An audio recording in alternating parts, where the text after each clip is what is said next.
IGST വിഹിതം സംസ്ഥാനങ്ങളുമായി പങ്കെടുക്കുന്ന കാര്യത്തിൽ നിലവിലുള്ള അശാസ്ത്രീയത വളരെ കൃത്യമായി തന്നെ നമുക്ക് ബോധ്യപ്പെടുന്നൊരു കാര്യമാണ്. ഇപ്പോൾ കേരളത്തിന് യഥാർത്ഥത്തിൽ IGSTയുടെ വിഹിതമായി കിട്ടേണ്ട വിഹിതം അത് കൃത്യസമയത്ത് ലഭിക്കുന്നതിന് ഇപ്പോഴും തടസ്സമുണ്ട് പലപ്പോഴും.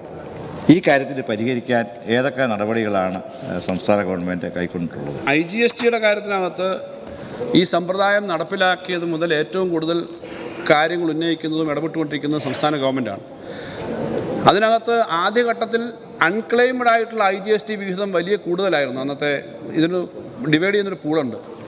ഓരോ സംസ്ഥാനങ്ങൾക്ക് അറിയാവുന്ന എങ്ങനെയാണ് GST നിയമം എന്ന് ഇരിക്കുന്നവർക്കിപ്പോൾ പലതവണ ചർച്ച ചെയ്തിട്ടുണ്ട് അറിയാം. കേരളത്തിൽ നമ്മളൊരു സാധനം വാങ്ങിയാൽ നേരത്തെ 100 രൂപയുടെ സാധനം മേടിച്ചാൽ 10 രൂപ ടാക്സ് ആണെങ്കിൽ അത് 10 രൂപയും സംസ്ഥാന ഗവൺമെൻറ്റിന് സെയിൽ ടാക്സ് ആയിട്ട് കിട്ടുമായിരുന്നു. GST വന്നതിന് ശേഷം 10 രൂപയുടെ ബില്ലടിച്ചാൽ 5 രൂപ സെൻട്രൽ ഗവൺമെൻറ്റിൻ്റെ പെട്ടിയിലേക്ക് പോകും, 5 രൂപ സംസ്ഥാന ഗവൺമെൻറ്റിൻ്റെ പെട്ടിയിലേക്ക് വരും. ഇതാണ് സംസ്ഥാനത്തിനകത്തുണ്ടാകുന്ന GST ബില്ല്. കേരളത്തിന് പുറത്തുനിന്നൊരു സാധനം മേടിച്ചാൽ കേരളത്തിലേക്ക് അവിടുന്ന് വരുന്നൊരു സാധനം അവിടുന്ന് ഇപ്പോൾ ലുധിയാനയിൽ നിന്ന് ഒരു ഉൽപ്പന്നം ഇങ്ങോട്ട് അയക്കുന്നു. ആ അയക്കുന്ന ഉൽപ്പന്നത്തിൻ്റെ കേരളത്തിലെ അഡ്രസ്സിലേക്ക് അവർ അയച്ചു. അതിൻ്റെ പകുതി നേരെ അവിടുത്തെ സെൻട്രൽ ഗവൺമെൻറ്റിന് പോവും, പകുതി കേരളത്തിന് കിട്ടണം. ഇത് ട്രാൻസ്ഫർ ചെയ്ത് വരണം. പലപ്പോഴും ഇത്തരം കാര്യങ്ങളുടെ അക്കൗണ്ടിങ് കൃത്യമായി വരാതിരിക്കുന്നതുകൊണ്ടാണ് ഞാൻ നേരത്തെ പറഞ്ഞ അൺക്ലെയിംഡ് പൂളെന്ന് പറയുന്നത് കുറേ പണം കിടക്കുന്നുണ്ടായിരുന്നു. അതിൻ്റെ ശതമാനം കുറഞ്ഞു വന്നു. ആദ്യം തൊട്ടേ ഈ പണത്തിൻ്റെ കാര്യത്തിനകത്ത് കൃത്യത വേണമെന്ന് ആവശ്യപ്പെട്ടുകൊണ്ടിരിക്കുന്ന സ്റ്റേറ്റിലൊന്നാണ് കേരളം.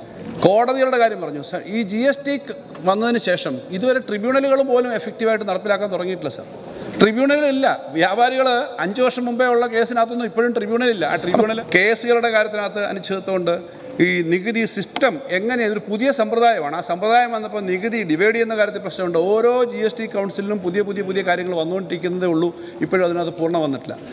അപ്പോൾ ഈ IGST എന്ന് പറയുന്നത് നമ്മുടെ സംസ്ഥാനത്തിന് കിട്ടാനുള്ളത് കൂടുതൽ കിട്ടണമെന്ന് നിരന്തരമായി കേരളം ആവശ്യപ്പെട്ടുകൊണ്ടിരിക്കുന്നുണ്ട്. അതിനകത്ത് ചെറിയ ഇമ്പ്രൂവ്മെൻറ്റ് വന്നെങ്കിലും ഇപ്പോഴും സിസ്റ്റം ശരിയായിട്ടില്ല. ഹരിയാന ഡെപ്യൂട്ടി ചീഫ് മിനിസ്റ്റർ അധ്യക്ഷനായിട്ട് നമ്മുടെ IT സിസ്റ്റം മുഴുവൻ ഡെവലപ്പ് ചെയ്യുന്നതിന് ഇപ്പോൾ ഇതിന് പ്രത്യേക ഒരു കമ്മിറ്റിയും കൂടി നിയമിച്ചിട്ടുണ്ട്.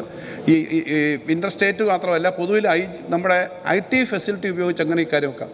സാർ, ധാരാളം കമ്പനികൾ പുറത്തുനിന്ന് ഇപ്പം ആമസോൺ പോലെയോ അതുപോലെയൊക്കെയുള്ള ഫ്ലിപ്കാർട്ട് പോലെയൊക്കെയുള്ള കമ്പനികൾ ഓൺലൈനായിട്ട് സാധനങ്ങൾ വരുന്നത് പലപ്പോഴും നമ്മുടെ റഡാറിൽ വരില്ല. ചെറുകിട കച്ചവടക്കാരെ ഇത് ബാധിക്കുന്നുണ്ട്. കാരണം ടാക്സ് ഉണ്ടോ ഇല്ലയോ എന്നറിയില്ല.